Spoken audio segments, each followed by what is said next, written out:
métro qui peut faire 40 000 voyageurs par heure. Et donc, on a redimensionné sur les tronçons qui étaient à l'évidence avec quelque chose de totalement surdimensionné. Malgré tout, on va aller vers des métros légers, mais à capacité adaptée, c'est-à-dire qu'ils auront une capacité d'évolution dans le temps en rajoutant des rames, par exemple, en rajoutant des voitures sur les rames, c'est-à-dire qu'on commencera peut-être avec 2 ou 3 voitures par rame et puis on finira à 5 ou 6.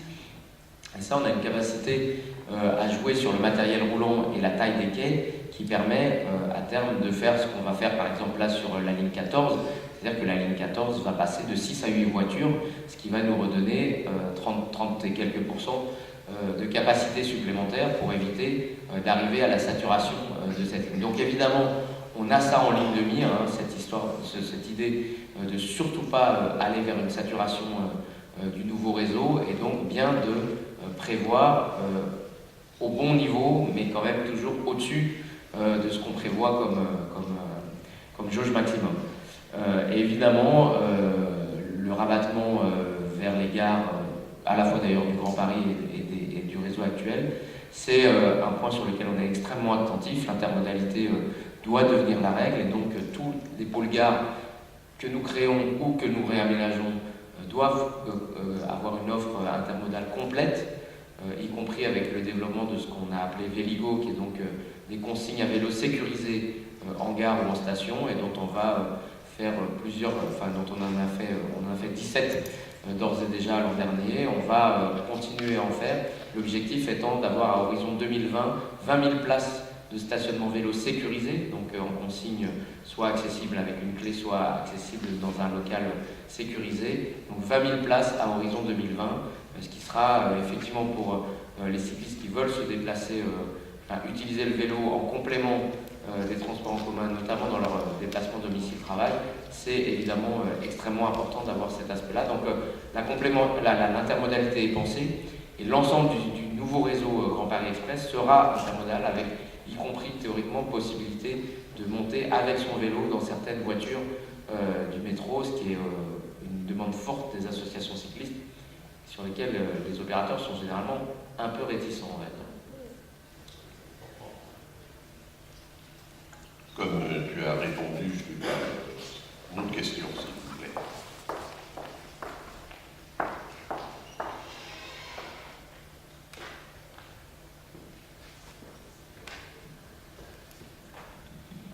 Merci.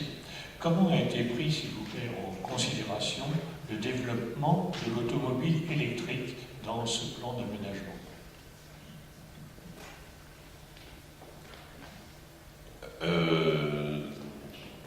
À part les grandes déclarations qui ont été faites tout au début par le secrétaire d'État à la région capitale, qui a tout de suite dit il n'y aura pas de pollution puisque très rapidement les automobiles vont devenir électriques. Il y a un réel problème, je le pense, c'est l'encombrement des véhicules. Et même si on imagine toute la région parisienne en smart, c'est-à-dire en tout petit véhicule de 3 mètres, c'est quand même, ça encombre beaucoup. Et vous allez me dire, oui, mais les motos, oui, et les motos finissent par encombrer. Donc il faut savoir qu'il y a un vrai problème. Au-delà de l'aspect énergétique, il y a un vrai problème d'encombrement et de saturation. Alors, d'un point de vue énergétique, il est vrai que si vous avez un véhicule électrique et que vous vous baladez aujourd'hui dans l'agglomération parisienne, bien, où est-ce que vous trouvez de l'électricité? Chez vous, dans quelques parkings, mais c'est une aventure. C'est une aventure aujourd'hui. Donc, vous avez une autonomie, d'ailleurs, les vrais véhicules électriques sont hybrides, c'est-à-dire que vous partez de chez vous, vous allez loin, vous débrouillez, puis vous revenez, vous trouvez une prise, mais si vous réussissez à faire une succession de déplacements, aujourd'hui, ça n'est pas très bien mis en œuvre. Personnellement, il y a beaucoup de petites sociétés qui innovent sur comment mettre des bornes en ville. Mais vous avez un problème aujourd'hui, c'est que vous mettez une borne pour un stationnement électrique, il y en avait deux près de l'hôtel de ville. Il y avait 2 bornes électriques, eh bien, il n'y avait jamais de véhicule. Il n'y avait pas jamais de véhicule parce qu'il faudrait que le véhicule vienne là, et c'est un peu compliqué. C'est une politique globale qui marchera le jour où il y aura des véhicules électriques, beaucoup de véhicules électriques. Ce n'est pas le cas. Vous voyez, Renault est en train à peine de sortir. Donc, je dois vous dire, hélas, que ce n'est pas du tout pris en compte, et d'autant moins que c'est une voiture. Et donc, quand on privilégie le véhicule électrique comme alternative à la consommation énergétique, on tape sur disons qu'on favorise ce qui n'est pas... on favorise un déploiement de la voiture, et c'est pas très bien. Je voudrais rappeler d'ailleurs à ce sujet, parce que tu l'as dit, mais qu'est-ce qu'il y a, la modification à Paris, dans Paris Commune, la modification dans le déplacement, tu l'as dit, mais je réinsiste là-dessus, la modification de déplacement la plus spectaculaire qui est faite, c'est pas l'introduction des vélos, c'est la marche à pied.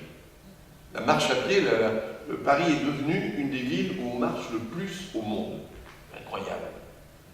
Et vous le voyez très bien quand il s'agit des touristes. Vous voyez les touristes se promener, ils marchent, comme nous à New York.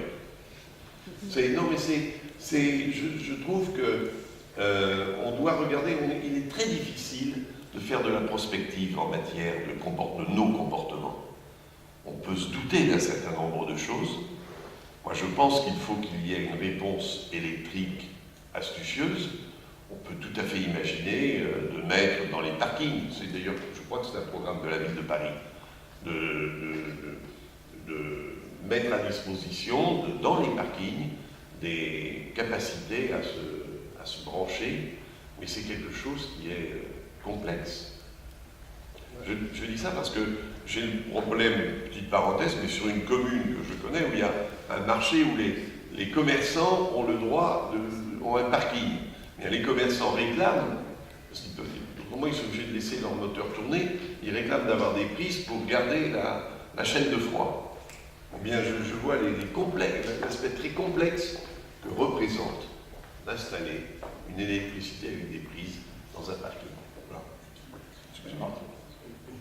Juste en complément, et peut-être pour une petite touche d'optimisme quand même là-dessus, c'est que il y a une prise de conscience des élus beaucoup là-dessus, plus large que sur l'électrique, sur ce qu'on appelle le nouveau véhicule urbain, dans lequel, à l'intérieur duquel il y a évidemment les voitures électriques, mais il y a aussi des véhicules de taille plus petite, d'autres types de déplacements en ville.